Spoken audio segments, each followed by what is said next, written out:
Good people, what's going on? Episode 54 of the Dome Podcast. Look, we just trying to wrap up a few years of hip hop that had an impact, might be seen as underrated by some people, overlooked, classic albums or big songs or the emergence of like new artists into the atmosphere. You know what I'm saying? Like this person became a star that year and at some point they became a legend in the culture or something like that. So this particular episode, we'll talk about 2005 because I know a lot of times we with nostalgia we talk about the 90s a lot. You know what I'm saying? And we fantasize on the 90s, we fantasize on 1988, 85, and even before that. We love 1996 and we love 1994 for obvious reasons and things in 1993 and stuff like that. But we don't talk about some of the years in the early 2000s that really should be really dissected more. You know what I'm saying? Like people will talk about 2001 because of the, Stillmatic and Blueprint, Jay-Z versus Nas, and then during that time, State Property and Locks and all of this stuff like that. But what about 2005? I was thinking the other day, I was riding to an album I'm going to talk about tonight, and I was like, wow, 2005 was actually an amazing year. You know what I'm saying? Some landmark albums came out that year. Some people became stars that year who are still stars to this day. One of them was on Tiny Desk this week. We'll talk about that. You know what I'm saying? That artist. But yeah, man, like, so, for example, the Game documentary album dropped in 2005. And the West Coast was quiet for a little while. I mean, there were some dope albums that came out here and there. But overall, the West Coast was kind of quiet. The Game came out. Hate it or love it, and when he came, it was a storm. It was kind of like to a small degree, like that West Coast version of 50 Cent get Rich or Die Trying. Now, obviously, we know that 50 Cent was a big factor in the documentary. I think some of the hooks, some of the writing, and just some of the going back and forth on certain songs with the Game and helping to push the Game, having the Game in G-Unit, and giving him that platform. But the Game documentary album in 2005, one could say that it's possibly a top 10, top 15 best produced album in the history of the culture.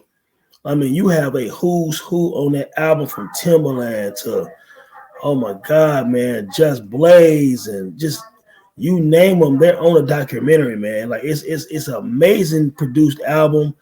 I actually think that the Game was a very dope MC. The song structures was dope. Dreams was a big song. Like I said, Hate It, Love It, man. Like this is how we do. You know what I'm saying? Like, I mean, it's a massive album. The West Coast came back with the Game. The Game kind of sabotaged himself to a degree during that time with beefing with everyone. But, man, he had a moment, man, where he really helped bring the West Coast back. And, and the backdrop to some of that is at some point he took, like, Kendrick and J-Rock and all of these guys on tour with him. And he did a lot of stuff. And, and Kendrick talked about some of this on Black Boy Fly on To Pimp a Butterfly. Not To Pimp a Butterfly, but Good Kid, Mad City, excuse me. So, Game was a big factor in the West Coast.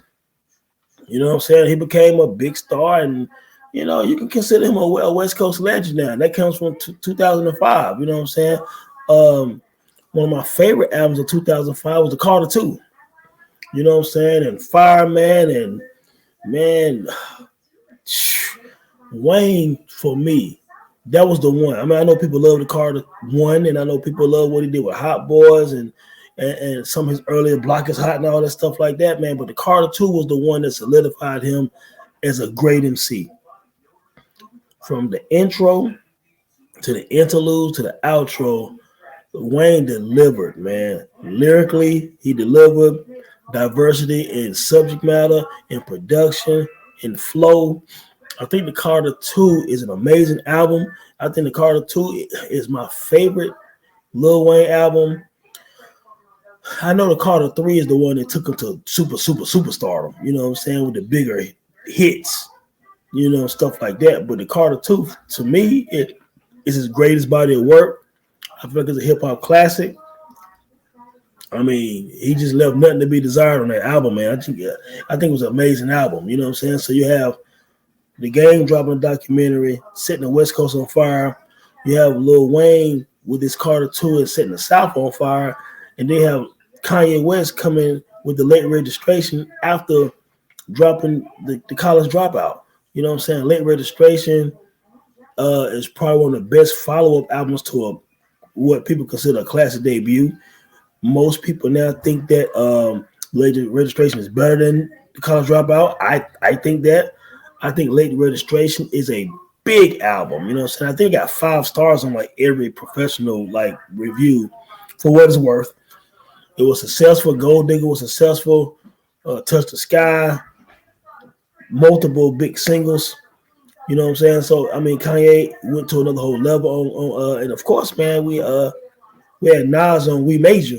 You know what I'm saying? And the rumor was Jay-Z heard that joint, was like, man, it's a hot song. And, Jay-Z and Nas weren't talking at the time. And I think sometime after that, at some point, they ended up having that conversation. Of course, like 2 years later, the I Declare War joint, Jay bringing Nas out, etc. But I think late Registration was massive. It was well produced. I think John Brion, I posted on Twitter, assisted with the production.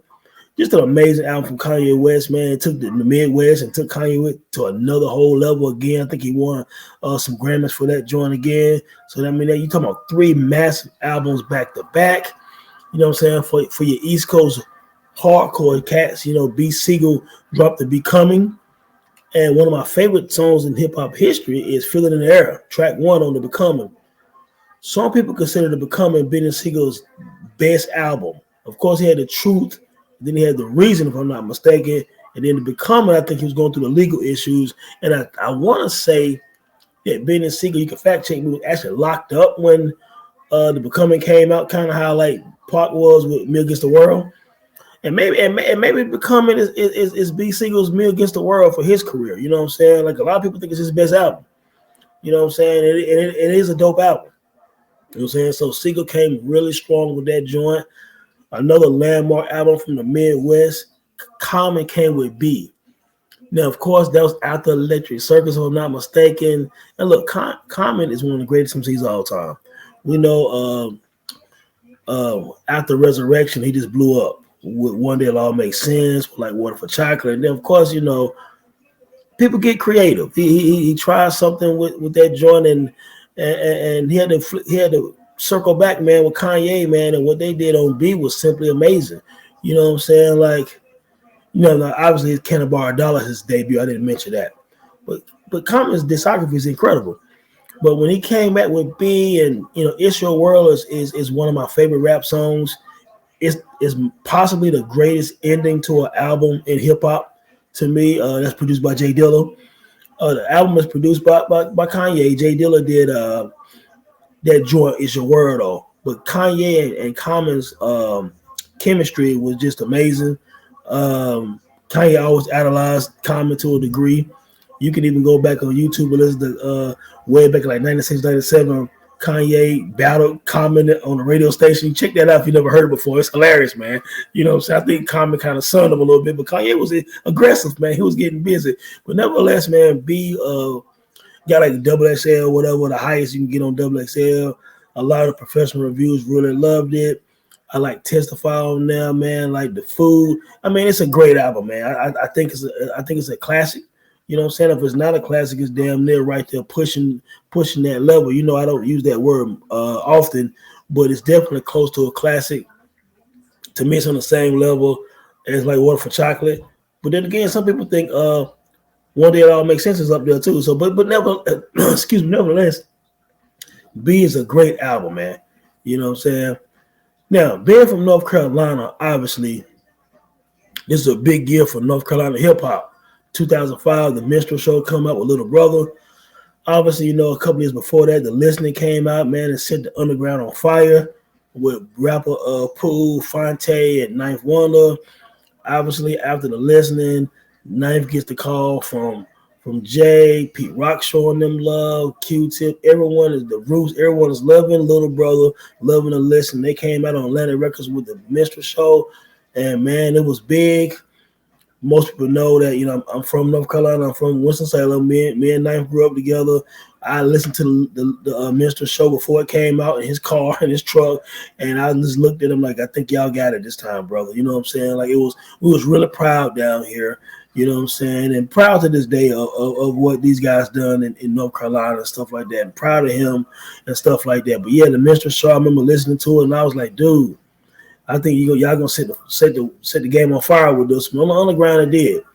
You know what I'm saying? So, but at the same time, doing that, yeah, he was busy, man, because rapper Pooh had Sleepers.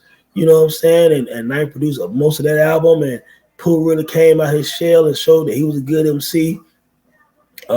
Sean Price, Monkey Bars came out, and Knife did production on there. Crisis did production on there, and a bunch of other people too. But it was just a big year for North Carolina hip hop. You know, in 2005 with the Minstrel Show, with the Sleepers with Big Pooh, you know, and with Sean Price, and you know, Boot Camp and everyone started to really rock with us down here in North Carolina, and Knife doing our production with Boot Camp. You know, so that was big, man. You know what I'm saying? Another big star came from 2005. And listen, this is an awesome year so far. People, can't you tell? Thug Motivation 101. Let's get it. Jeezy, after being with Boys in the Hood and after doing this thing and rocking with Puff and everyone, Jeezy comes out with this album, man, and, you know, Go Crazy, Soul Survivor, and all this stuff like that. And Jeezy become a mega star. Still a star to this day. Just did Tiny Dance this week, what have you. All these years later, it's 2024, people. But Thug Motivation 101, I posted on Twitter. It's a landmark Southern rap album. Hits galore.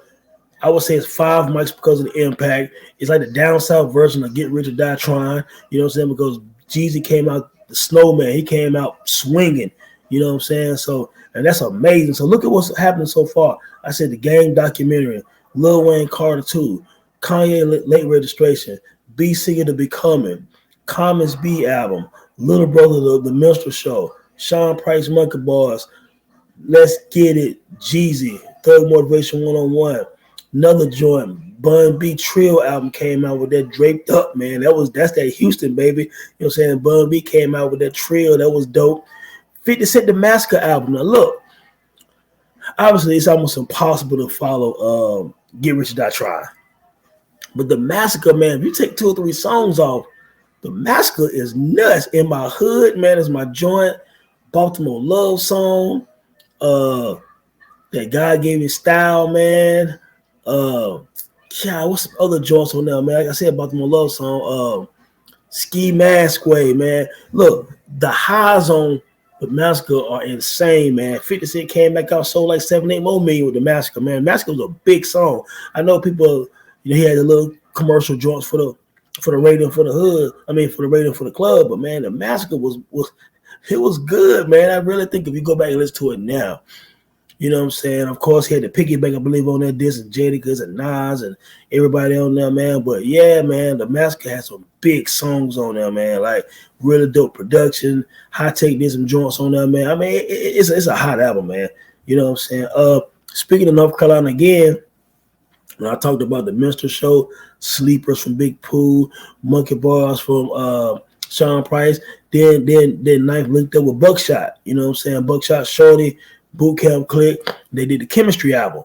You know what I'm saying? The Chemistry album was the first of like 4 albums they did together. I think 3 or 4 albums because they had The Formula. You know what I'm saying? Then they had some other joints too. Excuse me, it escapes me right now. But Knife and Buckshot had several really good albums, man, and they had some dope songs. And Buckshot recently posted on Twitter in 2024, hey, Knife just sent me out these beats. So it sounded like they better do maybe another album together. You know what I'm saying? So yeah, again, it's a big year for North Carolina down here in 2005. GZA had Grandmasters, man. I'm a big GZA's fan, man. And, you know, I do like Beneath the Surface better, but Grandmasters is dope. You know what I'm saying? If you're a GZA fan, he kind of kept it the way he do it. Ghetto Boys had a Foundation album. You know what I'm saying? Mike Jones had a big year there. who is Mike Jones. Back then, now I'm hot, they all on me. Back then, they ain't want me. You know what I'm saying? I like Mike Jones, man. So that was big for Houston. You know what I'm saying? Then Paul Wall had People's Champ came out. That's Houston again. So, you know, and then like I said, Bun B had Trill. So you got Bun B, Mike Jones, and Paul Wall. Some of them guys had debut albums. You know what I'm saying? Of course it went, but you know, but yeah. So Houston was on fire. Kanye and Common dropped, so the Midwest was on fire. Thug Motivation had the South on fire, Atlanta, and just the South in general. You know what I'm saying? Lil Wayne had the South on fire with the Carter 2. But then you still had New York with 50 Cent having a big year. The West Coast had Game. This is 2005, man. This is crazy. Memphis Bleak had 534 once again. Ninth had All Right and Smoking the Way to Pain or something like that on that joint. AZ had AWOL.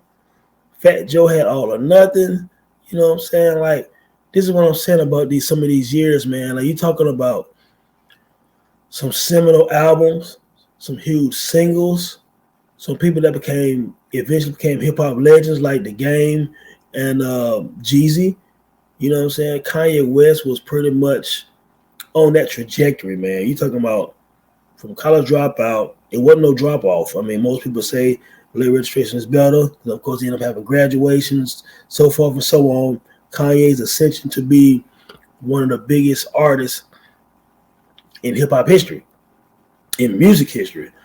Yeah, Common, who people were saying, man, it was kind of like Electric Circus was kind of like Common's Nostradamus, you know what I'm saying, to a degree, where some people's like, man, what is Common doing? He dealing with Erykah Badu. He's weirded out like Andre 3000 did. What is this dude doing? And then you heard the corner, I'm sorry.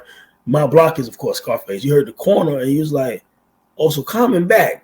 You know what I'm saying? And then you start hearing other songs and singers on the album, and then you get the entire album. You're like, oh, my God, Common really came back really strong. And then after that, of course, his trajectory went back up again. Like, you know, you're following B with, you know, Finding Forever again with him and Kanye, and it was amazing, you know what I'm saying? And of course, he had other albums like Black America Again and all the other joints later. Really, his discography ended up being a little underrated after that. He had some banging albums after that.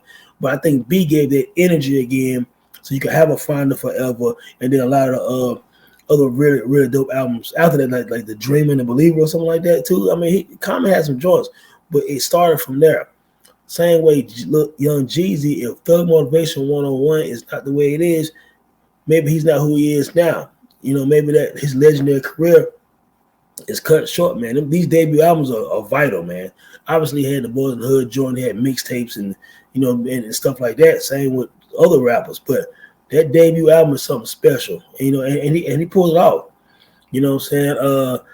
Like I said, again, for Little Brother, Mr. Show, people, it was critically acclaimed, 4.5 stars in a lot of reviews, and 4.5 mics in the Source magazine. And then the controversy about them saying that they played Loving It on BET, but then one rumor was they didn't want to play Little Brother's music because it was too intelligent. Don't know what that means, because before them, yeah, De La Soul, 3 Feet High and Rising, and De La Soul Is Dead, and Balloon Mind State. Intelligent rap was nothing new.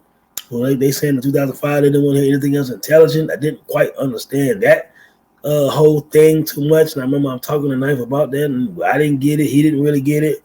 What does that mean? I just remember those times. I don't know what that meant. You know what I'm saying? But nevertheless, 2005 was really big for us down here in North Carolina. You know what I'm saying? Of course, rest in peace to Sean Price, man. You know, that being his debut album, we love it, Helter Skelter throughout the 90s and stuff like that, man. And you know, Rock and Rock, but who would have thought Sean Price, Monkey Bars, would have been the start of his independent run, where, man, Sean Price ended up, Mike Tyson, you know what I'm saying? He ended up dropping all these dope-ass albums, and he carved his own lane and kind of helped carry. So Sean Price was kind of like Ghostface. Sean Price kind of helped carry Boot Camp after their heyday of group albums and stuff like that. I thought it was going to be Buckshot, but I kind of think it was Sean Price that kind of carried Boot Camp. You know what I'm saying? Just kind of like most people would have thought Method Man was going to carry Wu-Tang, or maybe even ODB or Raekwon, I don't know. But Ghostface Killah, the one who ended up starting out with Wu-Tang with something over his face, end up being kind of the face of Wu-Tang, leading up past Supreme Clientele and Fishkill and all that. He kept them. He kept the spirit, Bulletproof Wallace. He kept the spirit of the Wu-Tang alive. You know what I'm saying? So that's kind of how Sean Price was, man. And it started here in 2005 with this run at the Monkey Bars, man. You know what I'm saying? Like, what else here, man? Like I said earlier, man, Memphis did their thing, man. And in 2005, man, was just a dope year, man. Like, it's one of the dopest years of the first 10 years of of 2000 to 2010. I think 2005 was one of the dopest years. Could be the dopest year of the first 10 years of the first decade of the 2000s. It's possible. You know what I'm saying? Like, it was a bunch of big singles, bunch of big albums. Man, what you guys think about 2005, man? You know, I think it's a stellar year, man. So this is a short episode, man. 54, man.